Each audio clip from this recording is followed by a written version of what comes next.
اتنا غیر مناسب اور بدکلامی بھی کی اس بدبخت شخص نے عمران خان سے. اور شیر افضل مروت نے کہا ہے اب اس کی توہین تو اس پر کیس تو چلائیں گے.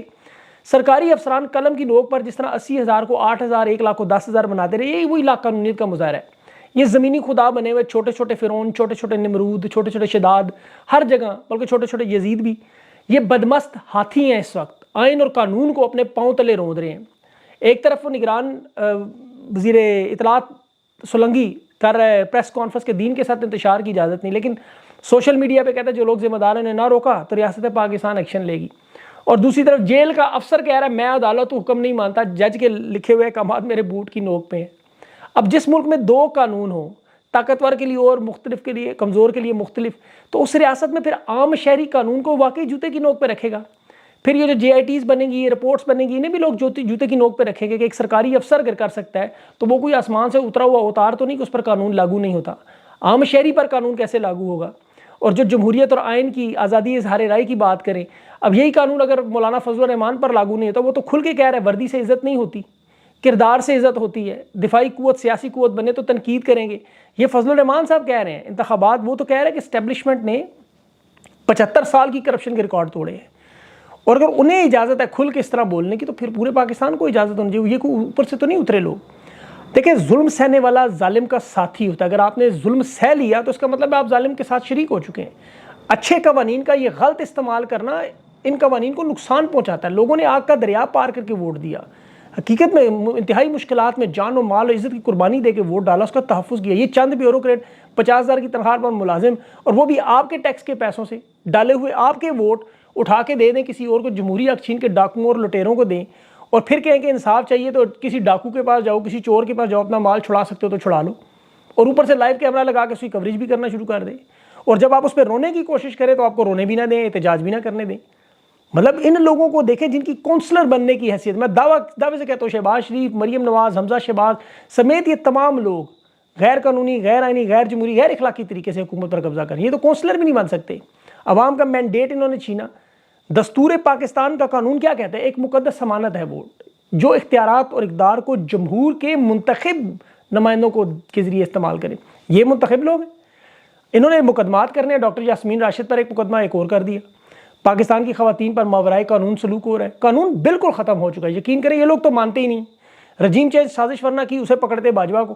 عمران خان پر جس نے قاتلانہ حملہ کیا, جس کا نام خان کہتے, اسے پکڑتے. چادر چار دیواری کی عزت پامال جس نے کی, اسے گرفتار کرتے. جنہوں نے زبردستی اغوا کیے, مسنگ پرسن بنائے, بیانات لی, انہیں اغوا کرنا تھا. PDM بنوانے والوں کو پکڑنا چاہیے. یہ جو الیکشن 2 منسوخ ہوئے انہیں گرفتار کرتے. یہ بے ڈھنگی 2 نمبر دن دہاڑے واردات دھاندلی کی کر کے اپنا مذاق بھی, اور جب پکڑے گئے رنگے ہاتھوں تو پھر کہتے جی یہ نوجوان نشئی ہیں, ہیرونچی ہیں. مطلب اندازہ کریں صورتحال میں حل کیا ہے. لوگ تو پوچھتے ہیں حل. پہلا حل تو آپ کے سامنے جو تحریک انصاف کے نئے چیئرمین بیرسٹر علی ظفر, اس کی طرف سے واضح طور پر اعلان آیا کہ عمران خان کی جانب سے IMF کو اور یورپی یونین کو خط لکھا جائے گا کہ IMF نے اگر اپریل کے بعد کوئی مذاکرات کرنے ہیں, کوئی بات چیت کرنی ہے, تو اس سے پہلے دھاندلی والے حلقوں کو آڈٹ کروائے, ورنہ پاکستان کی مقبول ترین جماعت ان کے ساتھ نہیں ہے. تمام بین الاقوامی اداروں کو خط, اس جیلی مینڈیٹ والی حکومت کو اگر آپ نے پیسے دیے جنہوں نے اپنی چوری میں اپنی سرزیاں چھوٹی چھوٹی کروانی ہیں, یا کمر کے درد کروانے ہیں, یا بار میں دوروں میں ضائع کرنا ہے, تو عوام کو تو کچھ نہیں ملنا. عوام کے حق پر تو انہوں نے ڈاکہ مارنا ہے. تو تمام مالیاتی ادارے, یورپی یونین, یہ خط ملک بھر سے سیاسی جماعت, سب سے بڑی سیاسی جماعت کی طرف سے, خان کی طرف سے جائیں گے. تو یقین کریں کہ حقیقت میں معیشت بڑھ جائے. یہ غداری کا لگاتے ہیں لیبل, تو لگاتے رہے, پہلے بھی لگے ہوئے. شیر افضل مروت نے بھی یہی بات کی. پارلیمنٹ کے اندر شہباز شریف کو کہہ رہے ہیں کہ لکھ کے دے دیں, ہم آپ کو حکومت نہیں چلنے دیں گے, باہر سوشل میڈیا نہیں چلنے دے گا. اب پنجاب اسمبلی کل انہوں نے جمعے والے دن اجلاس رکھ دیا. مریم نواز کا خواب پورا کرنا, چھوٹا سا ایک ریکارڈ لگانا ہے کہ خاتون وزیر اعلیٰ, حالانکہ بے نظیر بھٹو 2 دفعہ وزیر اعظم بھی بن چکی ہیں, یہ اتنے زیادہ اچھلنے کی انہیں ضرورت نہیں. اب PTI وہاں پر بھی بھرپور احتجاج کرے گی. اب جو دوسرا بڑا حل جو اوورسیز پاکستانی, یہ بڑے غور سے آپ نے سننا ہے, اس کو بے شک کاٹ کے بھیج بھی دیجیے کہ بہت سارے لوگوں کو.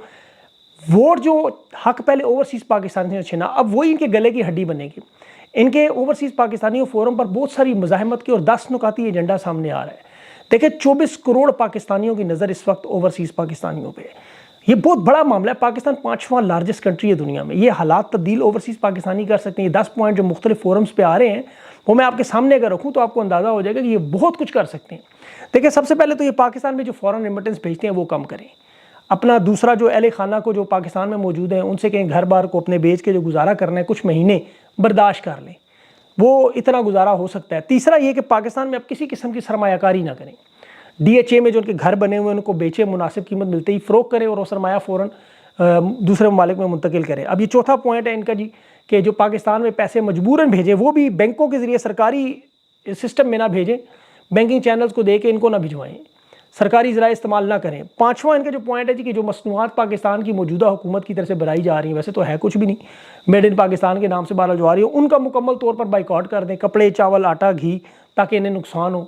یہ چیزیں بیرون ملک آپ ویسے مختلف دیسی سٹوروں میں دیکھتے ہیں اور بیرون ملک پاکستانی خریدنے سے انہیں انکار کریں۔ چھٹا جو ان کا پوائنٹ انہوں نے لکھا ہے فورمز میں، بچوں کو تعلیم کے لیے بھیجتے ہیں، میرا نہیں خیال کو بھیجتے ہیں، لیکن چلیں جو جنہیں دنیا میں شاید بڑی یونیورسٹی میں داخلہ نہیں ملتا تو وہاں بھیجتے ہوں گے ڈاکٹرز وغیرہ کے لیے۔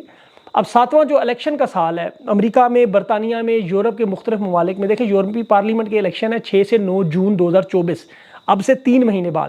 برطانیہ کے الیکشن ہے دسمبر میں، امریکہ کے الیکشن ہے نومبر میں، کینیڈا میں 2025 کے شروع میں۔ اب ممبران پارلیمنٹ کو خطوط، email, letters, social media tags, post یہ کریں اور یہ معاملہ ان کے سامنے بار بار رکھیں۔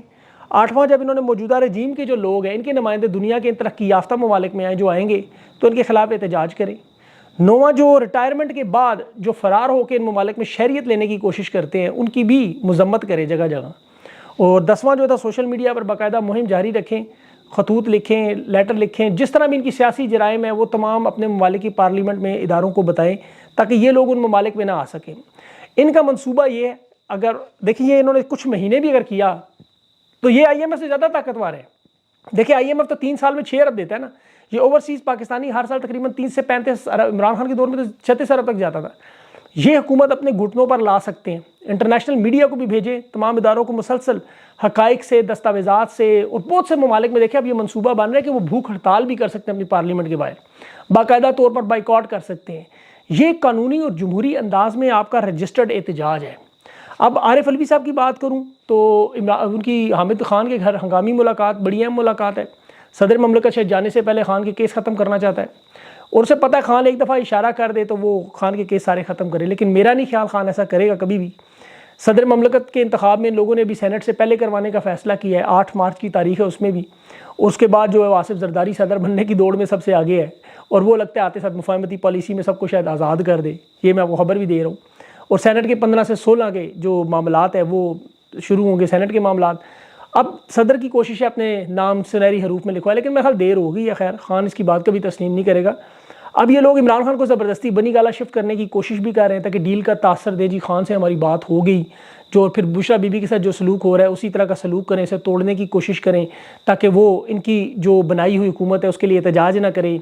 پاکستان کے لوگوں کو اس وقت الیکشن کمیشن، عدالتوں کے فیصلے اور احتجاج پر جو لائے عمل بنا ہے اسے ہر صورت میں آگے بڑھانا ہوگا۔ دیکھیں خود ان کے اپنے حکومتی وزراء کہہ رہے ہیں، خواجہ آصف کہہ رہا ہے مڈ ٹرم الیکشن کی طرف معاملات جائیں گے، وہ تو مڈ ٹرم کہہ رہا ہے، میرے خیال میں تو کچھ مہینوں میں ہی، ورنہ یہ تباہی اور بربادی جو یہ لائیں گے، ان کے تو دیکھیں کیسز ختم ہو چکے ہیں، ان کے پاس اب حکومت آگے کھینچنے کا کوئی بظاہر وجہ نہیں ہے، ڈیلیور کرنے کی یہ پوزیشن میں کبھی نہیں ہو سکتے۔ ملک مزید تباہی اور بربادی میں جب تک یہ لوگ رہیں گے، اور عوام اگر عمران خان کو باہر دیکھنا چاہتی ہے تو یہ احتجاج کا سلسلہ انہیں لازمی جاری رکھنا ہوگا۔ میڈیا پہ، عدالتوں پہ کوئی بھروسہ نہ کریں کیونکہ یہ جیلی مینڈیٹ والی حکومت ہے، آپ کو پتہ ہے انہیں میڈیا کو بھی حکم دیا ہوگا کہ آپ الٹی سیدھی خبریں لگائیں۔ اب جو میٹنگز ہو رہی ہیں، ابھی ہم نیوز کے مالک کے بارے میں بھی خبر آ رہی ہے کہ اس نے صاف صاف کہہ دیا میں اپنی ساکھ رکھنا چاہتا ہوں، اسے پھر انہوں نے کہا اے آر وائی اور بول کا حال دیکھ لو، جس طرح ہر ادارہ ہم نے تباہ کیا تمہیں بھی تباہ کر دیں گے۔ تو یہ پاکستان کے باقی ادارے بھی اسی طرح آپ کو پتہ ہے تباہ کرتے جائیں گے، مقصد یہ ہے کہ کر کے بیچ کے اپنا ٹائم پورا کریں۔ تو دباؤ ان پہ بہت سخت ہے، اور عدالتوں سے میں نے پہلے بھی کہا ریلیف اور انصاف کی کوئی توقع نہ رکھے، بالکل کسی قسم کی۔ یہ لوگ اتمام حجت آپ ضرور پورا کریں، اپنے ریکارڈ کی درستگی کے لیے انتخابی دھاندلی کے مقدمات ضرور دائر کریں، ہر فورم استعمال ضرور کریں، ہوگا بے شک نتیجہ وہاں سے نکلے نہ نکلے۔ قاضی صاحب کے تو 8 مہینے رہ گئے، ان کے بعد آنے والے لوگوں کی شاید ضمیر جاگ جائے، اور یہ جب بھی آپس میں گتھم گتھا ہوں گے تو اس وقت عدالتیں بھی کھل کے سامنے آئیں گی۔ اور میں تو یہ کہتا ہوں پیوستہ رہے شجر سے امیدیں بہار رکھ، پھولوں کے کاٹنے سے کبھی بہار رکی نہیں، انشاءاللہ یہ بہار ضرور آئے گی۔